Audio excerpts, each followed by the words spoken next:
Hello, and welcome back to another episode of Covering Your Health with Evelyn Erives, presented by IEHP. You know, when we started this podcast in late 2023, our intent was to really just speak openly and honestly about health-related topics that really mattered the most to you, right? Well, these next two episodes are dedicated to those who have been affected by the recent firestorm in Los Angeles County that's really just decimated neighborhoods and businesses, throwing so many into a realm that's just really unknown, right? Left with asking questions, how do we rebuild from here? Our guest today, I'm so excited to have her here. She knows firsthand, after losing her home in a very fast-moving fire in the north end of San Bernardino. Since then, she's my friend, for the record. I could get a little emotional talking about this. Erika Hernandez is also a member of my family, the iHeart family. She works here in the office with me as well. She's been using her voice to support those affected by natural disasters. She's talking to people about rebuilding their lives, what she's learned, the importance of being prepared, and how she's just navigating that new normalcy with her children, which is so inspiring. And I think you're really going to love this. We're so grateful to have Erika on the podcast today for this important conversation. But before we get started, please visit our show notes. You can learn how to support those affected by these recent fires. I'm going to put some links there that you can find. Maybe you want to donate monetarily. If that's the best way for you, you absolutely can. Or maybe you want to volunteer. There's a lot of good in that as well. You can also follow me on social media at Evelyn Erives or Inland Empire Health Plan at IEHP_healthcare for additional links and helpful resources. Welcome to Covering Your Health, a wellness podcast dedicated to covering all areas of living a healthy and happy lifestyle. From healthy hearts to understanding health plans and everything in between, each episode will provide you with a better understanding of managing your health, preventative care, and staying on the right path for your family's wellness journey. The Covering Your Health podcast is presented by IEHP. Now, your host, Evelyn Erives. All right. Well, awesome. I'm so excited to have you here. Erika, welcome to the Covering Your Health podcast. Thank you. Thank you for having me. So I know Erika well. She's part of our iHeart family. So I do know a little bit of the backstory, but I want to know more about you. Tell everybody who you are. Tell us about your family and what you do with iHeart. Well, I am a mother of two boys. So I have a 9-year-old and a 17-year-old. My 17-year-old is about to graduate high school, which is so emotional for me. It's been an emotional year already, you know. Oh my God, I getting can't even prepared imagine. for that. So, and then I have my husband Justin, and we did have our 3 dogs. They're still part of my family and my heart, and I work here at iHeart as an account executive. We're huge Dodger fans, by the way. I knew that. We are a big baseball family. So, we love the Dodgers, always have. And, we're big on animals. We love rescues. Our 3 dogs were rescue dogs, and we just want to take them all in. Yeah, if we could. Yeah. I have a friend who we joke around and call her the dog hoarder because she's the same way. That's my husband. I'm like, he cannot see a stray out on the street or else he's going to bring it home. And I'm like, Justin, we can't keep doing this.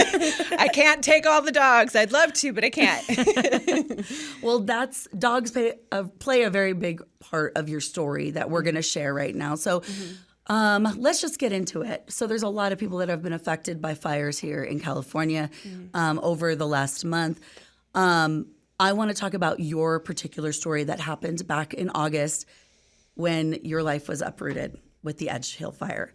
Tell me about that. What was your experience through that? Tell me about that day. Well, it's definitely a day I'll never forget. It was, I mean, the first thing that comes to mind is, we just weren't prepared. And, that's what really just drives me to share my story because, we bought our first house in 2021 and we found a beautiful home in the hillside, beautiful view. And, we did think, okay, yeah, we're kind of in a fire zone, but we had talked to our neighbors. They were like, we haven't seen that in the area. Sometimes we have little local fires, but that was it. And so, we had to get the fire insurance and all that. And I, we just lived life and just didn't really think about what could happen if there was a natural disaster just like that. And, I really feel like sometimes people just don't think like, oh, it's not gonna happen to me. Right, exactly. Well, I mean, I think we all think that way sometimes. Like, that happens to other people. That's not gonna happen to me. Right. Yeah. And I want to tell everyone that's listening that it can. It doesn't matter if you live out on the hillside or even down the valley. I mean, it will happen. And I remember that the day after the fire, we had a community meeting, and the fire chief was like, "It's not if it's going to happen; it's when it's going to happen. And how are you prepared? What resources are you using in your community that you can, that can alert you?" Because we weren't alerted. The fire happened. I think the first 911 call came in at 2:40 in the afternoon, and I didn't even know until 3:30. My husband called me. Oh my gosh. Almost an hour later. Almost an hour later. Wow. And, my husband called me and he said, our neighbor called. He said, our street's on fire. And I looked on the Ring camera and I could see across the street that the house was on fire across the street. Oh my God. And the smoke. And I was like, oh my gosh. And to be quite honest, I really didn't take it serious. And my husband's like, working, no. Yeah, right? I was here. Work? Yeah, I was here.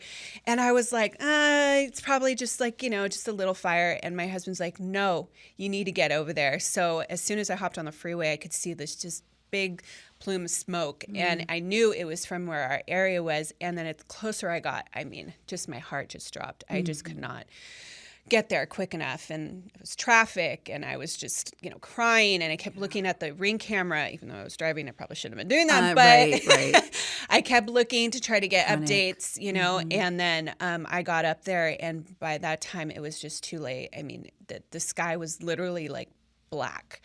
And the first responders, like, they would not let me through, and the first thing I said was, "Let me go get my dogs, please. Like, can I please get my dogs? They're trapped inside." And he was like, "I'm sorry, you can't come up here." So I was like fumbling, trying to look for my keys. Couldn't find them. I found my garage opener, gave it to the first responder, and I said, "Can you just open up the garage? Maybe somebody, maybe one of them will come out. They'll come out." And unfortunately, it was too late. It was too late, and I just never want anybody to have to feel that pain, and just take it serious, because, be prepared.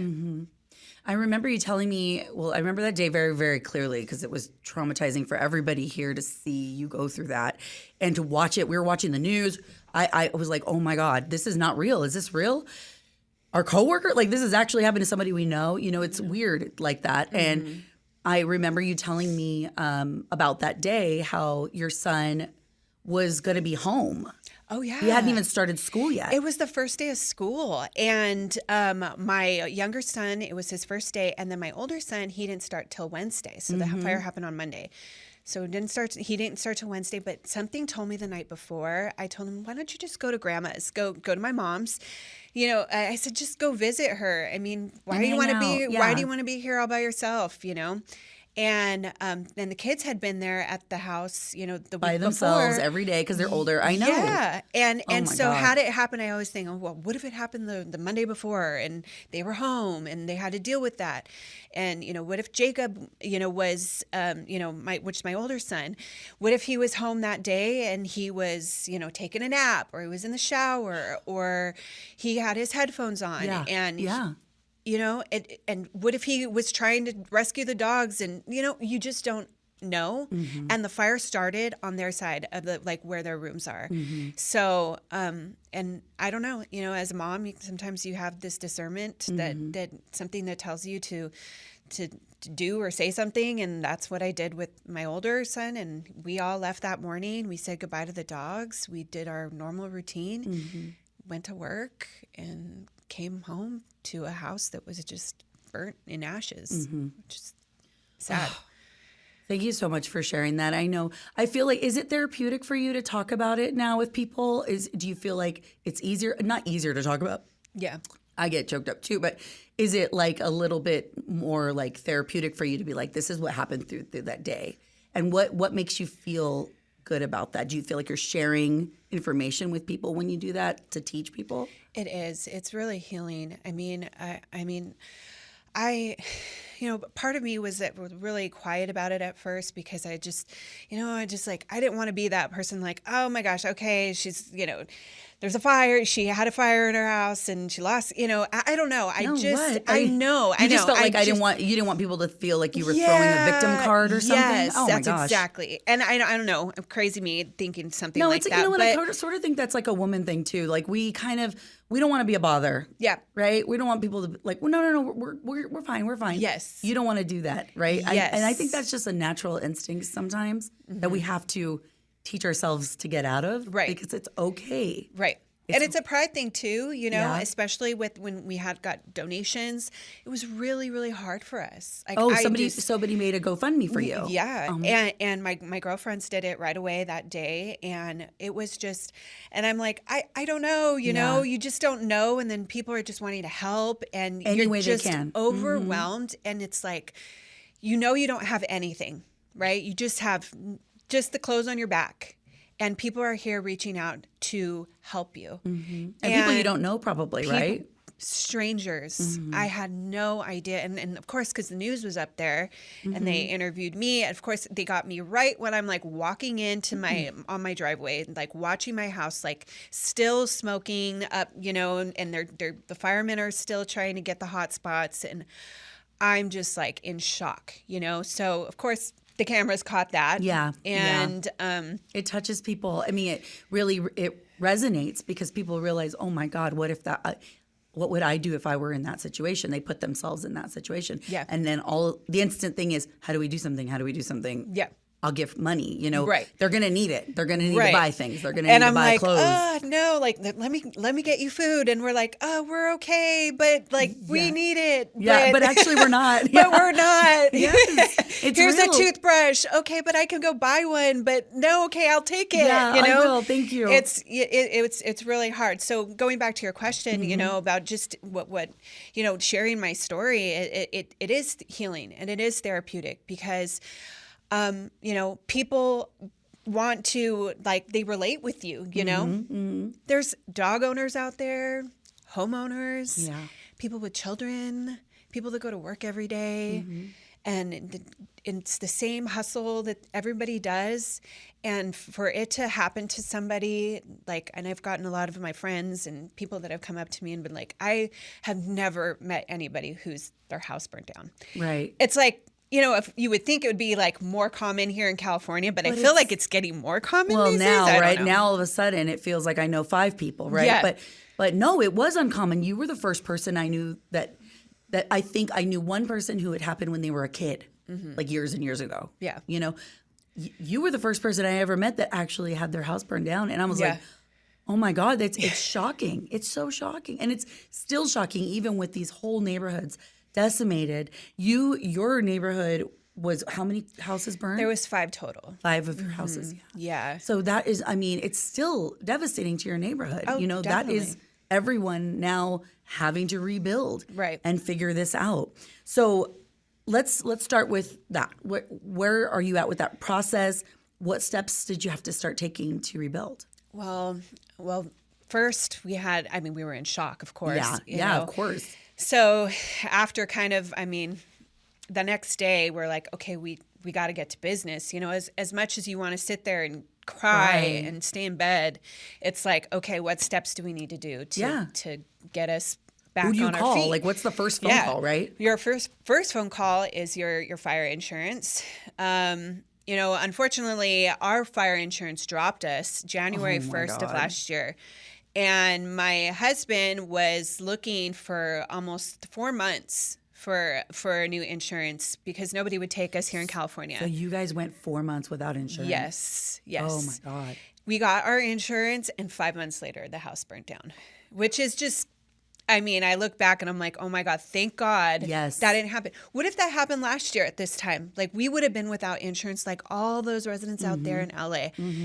And these insurances, they gave us a notice. They said, they sent us a notice in December and said, hey, January 1st, you'll no longer be we're moving out of state.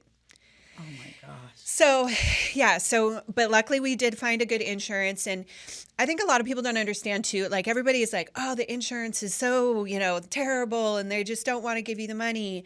In my experience and what we're dealing with, our insurance has been very good. That's great. We have a great agent and he's willing to help us out.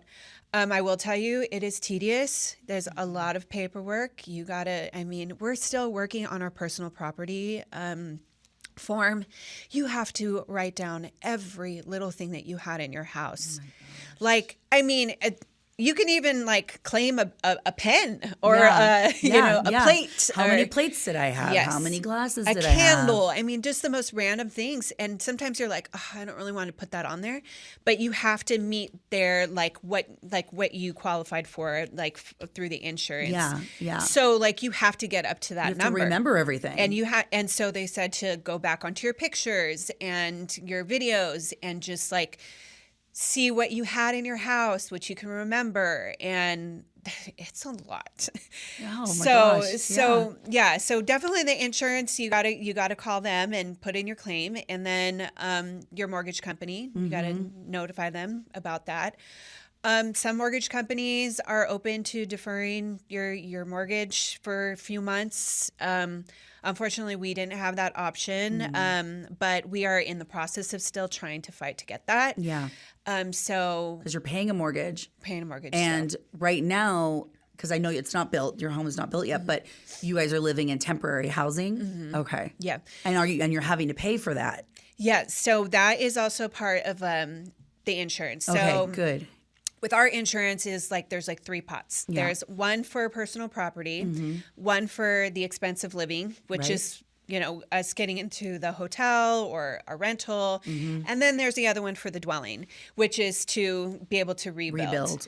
So we had that. And I will say, my husband, thank God, he put, we have hazard insurance. He added hazard to the insurance. Had we not, we probably wouldn't have gotten so blessed and lucky to right away. So the insurance stepped in, got a company to help us find a hotel, which we moved into a few days later after the fire, and we lived in the hotel for 3 months. And at first you're the sweet life. Yeah, I know. At first you're like, ooh, these pillows are nice. And then all of a sudden, this comforter, this bed's comfy. I could do this, housekeeping. Oh, this is cool. You know what? Continental breakfast. Whatever is bringing you joy in that moment, I am here for it. Yeah. Because after all the loss and the heartbreak, take it, right? Take it. But then a few months later, I'm sure a month later it got old. Oh my gosh. By the end of the 3 months, we were just right about to. Yeah. Well, you're all living together a lot closer than you were. Yeah. And it was 1 bedroom. And then my older son slept on the couch, the pull-out bed. And we're jumping over each other in the morning, trying to get in 1 bathroom. You guys, can you understand? I was sharing a bathroom with 3 boys. And I say 3 boys, well, my 2 boys and my husband. Yes. So, I was like, oh my gosh, get me out of here. This is so hard. Yeah. So we were able to find the rental, which is centrally located to school and work. And nice. And yeah, so it's been good. That part has been nice to have some type of normalcy. Yeah. But I want people to know too, that process doesn't happen overnight. Yeah. It takes time.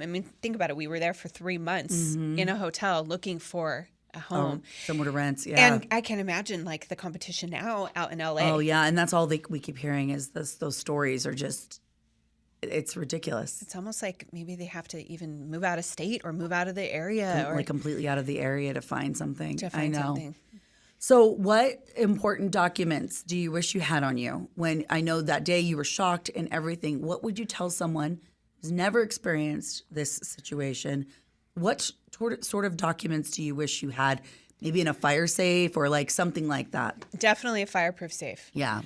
We didn't have one. We had an area where we had all our important documents, Social Security card, passports. We just got our passports. Oh my gosh. Yeah. After going through that process. Yes. That takes months. So we had just received them and then they burned. Oh, like not gosh. even a few weeks later. So, but I mean, we didn't have a fireproof safe. And, I've always, what I've heard from a lot of like the fire chiefs and stuff like that, that to keep it in a place that that you can just go and get it right away, even like maybe somewhere like near the door or, good point. just like, so, and also like having a list of things like in case of emergency on your refrigerator to just, because I've been hearing a lot of the evacuees that like, they just blanked out, had no idea what to bring. They were like, who? Oh my gosh, that's I think the number one thing I've been hearing too is everyone says their mind goes blank and they can't think about anything. Yeah. It's panic mode. It is. It really is. It is. And that's why I couldn't find my keys when I got there. Yeah. I mean, they were right there next to me, but I could not get them. I found my garage opener instead. But, you just are in this state of mind that you're trying to survive. Yeah. You're trying to process what's going on. And you're like trying to think like, okay, business-wise, okay, what do I need? All right. Yeah. Everybody always thinks about the important documents too, but, there's some things that, that maybe people wish they would have gotten and they didn't, like special sentimental items, like from, late parents or grandparents or family things that, my husband and I had my father-in-law's, he had a flag that because he served. Yeah. So, and he, it was put in a little box, and that was my father-in-law passed away almost 5 years ago, a little over 5 years ago, and so that was over his coffin and the flag, and they had folded it up real nice for us, and it was like in a little glass, what do you call it, case, and it's gone. That's the kids like. Their paintings when they were younger and like all their their school pictures and like all that stuff that you just can't replace. Yeah. So I mean, I would say just like have all that in a spot, that if in case of an emergency, if you run out, what were the things that you want to get, and make that list and put it on your refrigerator and and rehearse with your kids. Rehearse with your kids. I love that idea. Because my son, with these fires, my son has been talking to me a lot more about it. Because it's jarring for us as adults, but kids watching this scene on the news and its constant coverage, they start questioning like, what would we do, right? And I'm really grateful that my own kids, because I'm like, I don't know what we would do. Oh my God, I don't know. But my son's like, what would you take? And he started thinking of that. And I was like, you know what? You should always have an idea now. Right. Just always have an idea. We came up with a mini plan of how to get out of our house. But our house is all one story, so it's not overly complicated. Right. And everyone has a window. Yeah. So, and that was kind of like our thought, like just bust your window. That's how it would happen if it was the middle of the night. Right. But a plan is what you got to do, especially talk to your kids about that. Make sure your fire alarms are, working. Are working. Yeah. I know they can be annoying if the battery runs out and it's and like it seems to always does it at the wrong time. Why does that happen like 2:00 in the morning? I don't know. I don't know. I'm like, it's like are it you knows kidding though, right? me? And then you don't have the battery. You're like, ding it, take it off all night. Yeah. I gotta live like this now. Yeah. How did your community rally around you? I know you have a really fun story. And it's heartbreaking, but a good story. There was one thing left standing at your house that everybody saw in a picture, and that was our Dodger flag. Our beautiful Dodger flag that, was blowing in the wind. For some reason, unscathed. I'm like, how is that? We were able to save it, so it's actually hanging up in our garage right now. Nice. Yeah, and we're like, we're going to keep that. That's like, remembrance. But, I mean, our neighbors all knew that we were Dodger fans. I'm sure they heard us during the games and because we were quite loud, but, my son plays baseball. So, but as far as like the community, reach out was it was overwhelming and just humbling. I mean, it was the day of the fire. I mean, I had complete strangers and neighbors just hugging me and crying with me, like full on tears, just crying. And I don't know who it was. And I was just bawling, you know? Yeah. It's humanity. It is. And, I always say, well, after the fire, it's like, we all focus on so much negative and the evil in the world a lot, and sometimes we get really consumed with that. Yeah. And after a tragedy, you really see the goodness in people and humanity, and just like, you're like, wow, there is hope for this world. There's a lot of good people. There's a lot of great people. There's far more good in the world. Yes, I agree. I agree. I mean, like I said, like strangers were just coming up with like bags of clothes. Oh, what size are your boys? One guy came like that day, like an hour or two later, and brought a big bag of clothes for my older son. Oh. I mean, people were just like, just rallying for us, and so. In regards to the Dodger, the experience, I would say, our neighbor, she had, I guess one of her family members had, worked or knew somebody from the Dodgers. So she reached out. Then I had several people, like a lot of my friends said, hey, I reached out to the Dodgers, shared your story, shared your picture, because the picture that you're talking about is this. Okay. Which we will post. Yes. It will be in this. If you're watching the podcast, you will see it. Yes. It is actually a really cool picture. We want to frame that and put it in our house. But it's me standing on our driveway, and my husband's right behind me, and the Dodger flag is flying over, and you just see our house just burnt down. Yeah.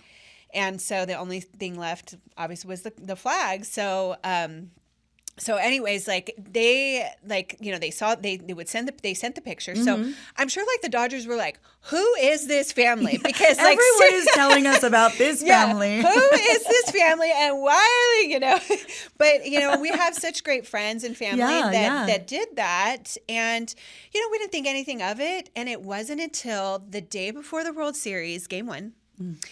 And my husband gets a phone call at work, and in fact, it was my husband's boss that was the one in contact with the Dodgers. Oh my gosh! And my husband was like, "Oh my!" He went into the office and was like, "Oh my God, am I getting fired?" This is not the time. This is not the time. This is so bad. Yeah. So he gets into the office, and his boss is like, oh, he's right here. Yeah. And they were like, hi, it's, so-and-so from the Dodgers, and we'd like to invite you and your family to Game 1 to the World Series. And my husband, he's an emotional guy. He's probably going to get mad at me for telling everybody in the world that he is. But he is the most sensitive. But when he found out, I mean, he was just brought to tears. Yeah. And because there was so much that we had gone through. Anguish. Yes. And then that moment was just such a happy moment. So he calls me, and I can tell he'd been crying, and I was like, are you okay? Like, please don't tell me you got fired. Yeah, please, we don't need that. And he's like, no. He's like, oh my. So he explains the story, and then I start crying, and I'm here at the office. I come out of one of the conference rooms, and I'm like, I'm going to the World Series. I swear, I wish there was a camera in here. Yeah, everyone's like, yay! I was so excited. Oh, I love that. And yeah, so we were able to go to Game 1. That's when Freddie Freeman hit. I know. Hit the grand slam. 10th inning. To win it. It was like, I mean, if there wasn't a game, I mean, I was so happy that and that game was going sideways for a little bit. It was. But the whole time we were there, we were just like, oh my gosh. We're here. Like, this is cool, because I never thought in a million years I'd be able to go to the World Series. I mean, I get it. People invest for the World Series and all that. But, I was like, not in this time right now. We're not even thinking about that. We don't even have a house. There's no way we're going to the World Series, okay? Yes. Not happening. So it was a really fun and beautiful experience. And they were just really, seats were good. That's awesome. Yeah. I know. I saw your seats. I was so grateful. She's there. Yeah. And I was able to record when the Grand Slam happened. I don't know why. I just started I started another recording. Intuition thing. Yeah. And I was, oh my God. So we watched that over and over. I love that. Yeah. Oh, it's the coolest. I know everybody's losing their mind. I know. Yeah. It's the best. I love that story though, because it really is another piece of good it's another piece of how good people are and how good organizations are as well. Yeah. And there's a lot of organizations right now with the LA fires doing amazing work. And, you were talking about the people coming up to you and hugging you and crying and you didn't know them and bringing the bags of clothes. I volunteered at the LA Dream Center. And I saw that. I was overwhelmed with, first of all, the amount of volunteers there just working away.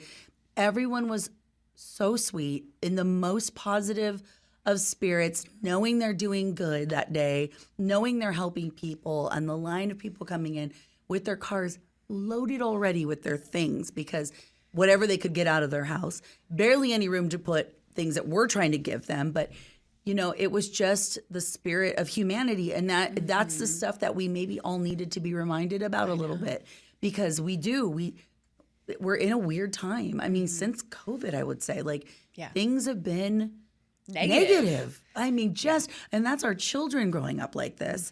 So I would even say to somebody listening now, if you can take your children to go volunteer for things like this, you will teach them so much. Yes. The value of volunteering is ridiculous. It's giving of yourself. Yes. And you won't, you don't know it till you're doing it, but you get back 10 times the amount that you give just in your heart and how you feel. Fully agree with that. I took my younger son too, right? In December, and we wrapped some gifts with our church, for the needy. We've always told, had our kids understand, hey, you know what? You're blessed, right? Yeah. You're We very are. blessed. There's kids out there that don't have what you have, and then now the fire had happened, and we saw humanity and saw how people just came to us and helped us in a time of need. Yeah, it's time to give back. it is. And that's what drives me now to help anybody I can for the victims. In the LA fires. I mean, it's... you were the first person to come over to me and go, here's a list. I have a list of the items that they're going to need. I loved it. I was like, oh my gosh, thank you. Yes, I'll talk about this on the radio. Here's what you need to do first. If you've lost your house, call this person, do this. Here is who you're going to need to watch out for. There are scammers. Don't do, I was just like, you knew the drill. You had been through it. Yeah. And so you saw that. And I thank you so much for doing all of that and letting your story be told, because it does help other people when they hear these stories. I know you've been through these circumstances. You and your family seemed determined to move on and just create new and more memories. I know you adopted a new puppy. I did. And I love it. And wait, you have to tell everybody your puppy's name. Of course, her name is Brooklyn for the Brooklyn Dodgers. Okay? I love it. She's so cute. She is a feisty little. I love her. She's a baby. She's a puppy. She just likes to test us like any toddler does. And so sometimes we're like, oh my God, Brooklyn. She's like grabbing your shoe and putting it in her mouth and staring at you. Reminding you, hey, you got a new puppy. I'm like, I'm way past this stage. Okay, my kids are way older. I do not need another baby. I love that. What do you, I think I know this answer, but what do you feel motivates you to keep moving forward? My kids. That was the first thing. I truly believe that it's okay to be vulnerable in front of your kids. Yeah. Especially in a time of tragedy, because they're going through it too. And they need to see, that side of you sometimes. But there comes a point where they don't have to know every little thing that's happening behind the scenes. Okay. It's kind of like a need to know basis, right? You talk to your kids, make sure that, you're asking them how they're feeling. I think a lot of people maybe not remember that the kids have the feeling, that are going through this, especially in LA. They've lost their schools. They've lost, you're not with their friends. They've lost their bedrooms. As a kid, that is everything. That's their world. And I looked at, Jace, he's 9, and he lost everything, his whole world, and his dogs too, on top of it. So we sometimes we're just thinking, oh my gosh, what am I going to do with the house? How am I going to rebuild? And then we forget about our kids. Yeah. And it is so important to talk to them about it after. And so, and make sure they feel safe. yes, Right. Right. And I want to just put one foot in front of the other for them, because they're in a place where they're like, maybe they feel safe. Obviously they don't have a home. We don't have a dwelling over us. Like, so our kids look to us as parents for that safety, and if you show too much where you're just like, breaking down and on the floor, and you're in bed and your kids are like, oh my gosh, I feel, what is going on with my mom? If mom is feeling like that, should I be feeling like that? Yeah. And so you just kind of have to just, communicate with them, keep a constant, communication with them. And, we landed up getting our younger son in therapy. It's a good idea. Yeah. And I think, you don't think about that, like, but at this point, when your child is so young, our older son, he comprehended a lot of the stuff. He could understand. He can understand what was happening. Yeah. But our younger one, I mean, he's little. How do you show your emotion? How do you talk Every about it? day I go home. I'm Yes. here. I sleep in this bed. Yep. I do these things, and they're all gone. They're all gone. So, just I would say I encourage any of the listeners, like, if you feel like your kid is, maybe feeling unstable or Struggling. struggling, just call your health insurance. And we did with ours, and we were able to get referrals for a therapist, and he's been in therapy since, and you could see the difference. Oh, thank God. It's he's able to articulate his words more and show emotion. His feelings. Because it can happen at a very young age where they can just learn to just block out everything. Yep. It's like, okay, just keep on going, Well, and you explained it, how you go numb when trauma happens, right? And if they go numb, sometimes they don't come out of that because they're so little and they don't know how to move forward from that. We might be able to, shake ourselves out, but children are children. Yeah. And they really do take that from us. Like, they take all of our cues, you know what I mean? If we're acting a certain way, they feel it, they know it. So no, I commend you. It's got to be the hardest. Yeah, with children and all of that. I know, and that's how I feel for the families out there in LA, and just seeing all the news clips of the parents just feeling complete loss. Yeah, and understandably so. Yeah, and they're feeling the devastation of not only their home and their loss, but they're feeling the devastation for their children. Right. And that's the other part of that, right? Yeah. It's like, you think about it, it's like, why does this have to happen to me? Like, I work so hard. I get up every morning. I'm not a bum. You know? I'm working my butt off for everything. I'm doing everything I can to help my family. And then you're like, oh, man, it's a hit. And fire doesn't care, and that's the thing. And that's the key is... And really any natural disaster. I mean, we could say other things too. There's earthquakes here in California that we should also be planning for, Right. And that is why it is so crucial to be prepared. Yeah. Right? How is the rebuild on your house going? Are you planning? Is there a new way you're building your house now? Is it like the Three Little Pigs where you're like, okay, I'm going to build We're just keeping materials in mind that are not flammable. We did chop down all our trees. We had some beautiful trees, but their pine needles were all over our driveway. Yeah. I mean, if we got them out the next day, they were there again and piling up on our roof. So being up there, we had to get rid of those. But right now, the debris has been removed, which is good. But it's been a process. I mean, it's been 6 months since the fire, and it's just a dirt lot right now. And we're still going through it with the insurance and the mortgage company and trying to get, the funds released. And so that takes, it puts things on hold. And but we have designed the house, which is fun. That's the fun part, that's the light, silver lining. And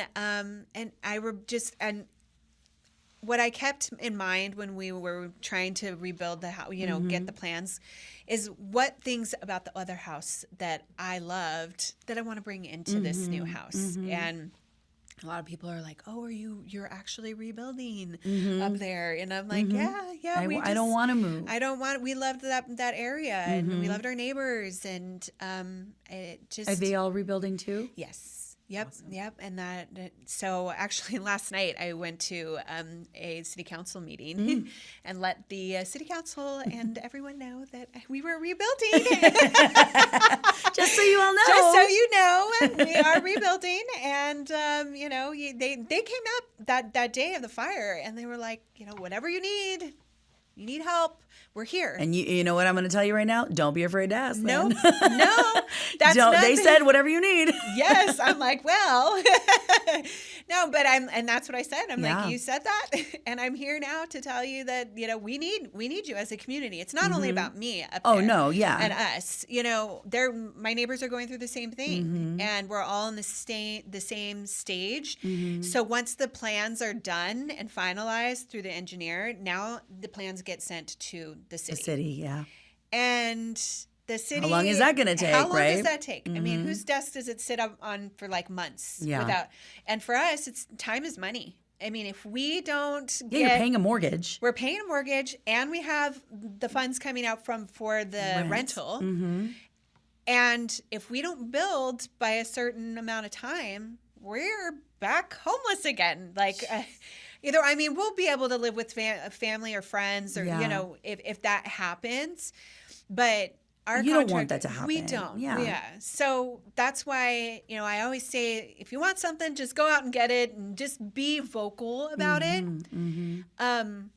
Like I said, all the rest of my neighbors are going through the same thing. Yeah. So how about when we put in the plans that they don't just sit at someone's desk for It's great. months? Good for you, because that's important. And that is you standing up for everybody, and I love that. That's beautiful, and I hope they heard you. And if not, what can we do? Yeah, I know. Then what can we do as a podcast? I will be there again next. Just keep being next month, okay? Just be that little thorn, the sweet thorn. Yes, definitely. What words of wisdom would you wish to share to those affected by this recent firestorm? I know that's got to be triggering to you. I know when I saw you, I was like, "Are you okay?" Because I'm watching this happen, and I'm thinking about you and how it happened to you. Can you look back and give words of wisdom now? I can. I think it's okay to feel. It's okay to cry. It's okay to feel a sense of loss. Take some time off.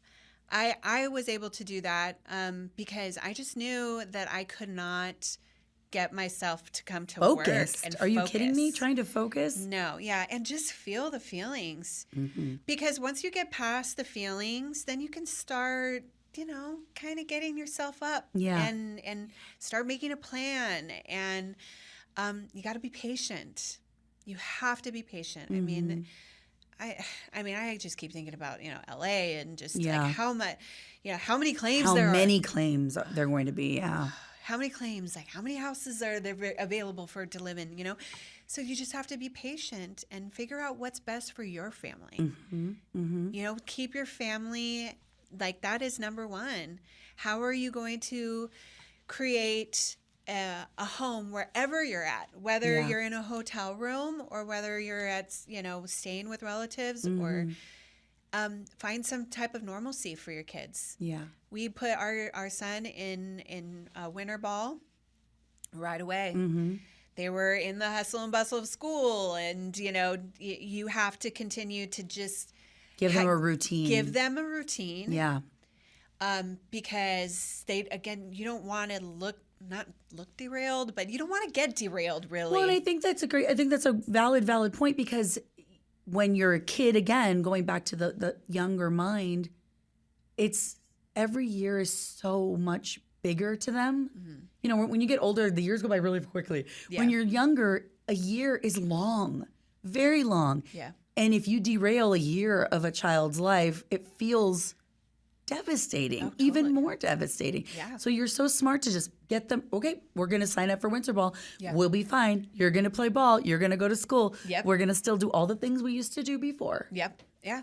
Even in our hotel room. Yeah. I mean, I went to Target and I got picture frames, and I put them all over the hotel room, and we got a bunch of Dodger stuff. So we had bobbleheads, like, above the bed, and, we made our space a home, and no matter where you are, and we realized, like, nothing else matters. I love that. We're here together, although we wish we would have had our dogs with us too, but they'll always live inside us. We'll always remember them. We always learned something. We talk about them all the time.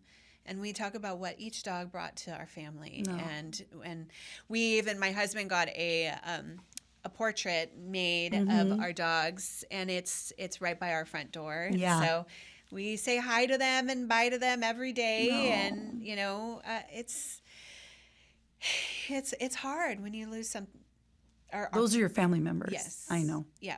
But all the other material stuff, of course, I was like, dang, I really like those shoes that I had. But at the end of the day, it doesn't matter. Oh, well. It doesn't matter. The sentimental stuff, it hurts. I can't get that stuff back, but we always have our memory.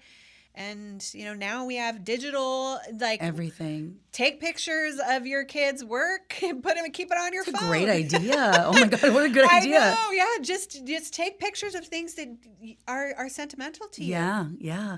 And you'll have them. Just in case something happens. You never know. Yeah. Okay, final question. I ask everyone 3 key takeaways for anyone listening, maybe who hasn't been through has been lucky to not go through this kind of devastation. What are 3 key takeaways that you would say to someone listening to the podcast?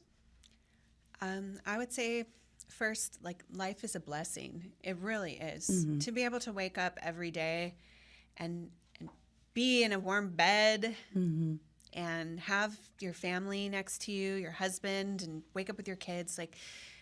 I know we talked about this earlier about, sometimes we just focus on just the everyday, the work, the things we got to get done. Complaining and this and that. It's like, it doesn't matter. After you go through something like this, you wake up grateful. You just, a grateful mindset. And, it's very easy to fall into depression. And it could happen. I'm sure it's going to happen to people. And fine, lay in bed for a week or whatever time you need to do to process. But just you're gonna be okay. You've got a support system around you, and maybe some of those victims don't have like direct family, but there's a city that's standing behind them. And just there's so many people that are there's resources out there. When you're feeling like you don't have anything go get your resources. Put your pride aside. Yeah. Because at the end of the day, you need what they have. That's going to help you rebuild one foot in front of the other every single day. People ask me, how are you even laughing? How are you? Because I find laughter in everything. Yes. You and I are like that. So I feel like laughing helps me get through anything anyway. Yes. Like it's medicine, right? It is. Yeah. It is. And to just make a joke out of it and just, move forward. It's okay. It's okay. And just remember that life is a blessing and focus on the people around you. And I would also say you have a voice. Whatever's happening right now in those communities, and they're talking about the water shortage and just so many things that people are frustrated about. Get ahead of it. Go to your city. Stand at your city council meetings. Talk about that. Yeah. And you will get listened to eventually. Maybe you're not going to get listened to right away, but you will. And if you have an army of people behind you that feel the same way, do it. It's okay. So you have a voice. And after, if any of the listeners that did lose their house, I'd say talk about your story. People relate to your story. People will learn from you. And because everyone's story is unique, everyone's different. So I appreciate you so much. Yeah. And, I adore you. And so thank you so much for sharing your story again and giving all this advice. And my big takeaway, I think, too, is just to be prepared. Yeah. Don't be Don't be caught. Yeah.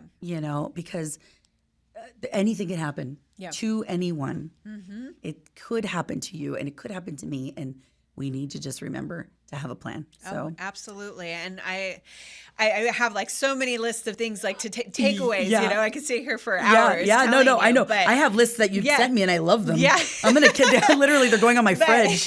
But I also say like, I'm a woman of faith, and I have always just I trust in God and what his plan is. Yeah. We may not understand or know why this happened, but one day you will. One day you'll get it.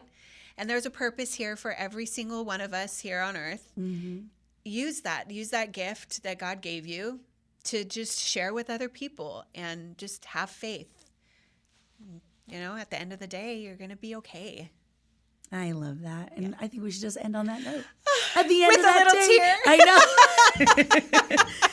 know. Thank you so much for joining me on. I know it was kind of like a last minute. Let's see if do you want to talk about this. This is very pressing right now. No, I'm happy to do so. I really do appreciate you, and I hope that everyone learned a little bit from Erika's story, and will take that home with them and their families. And I'm going to hug my kids. Yeah, and give me a hug too. Yes, I will.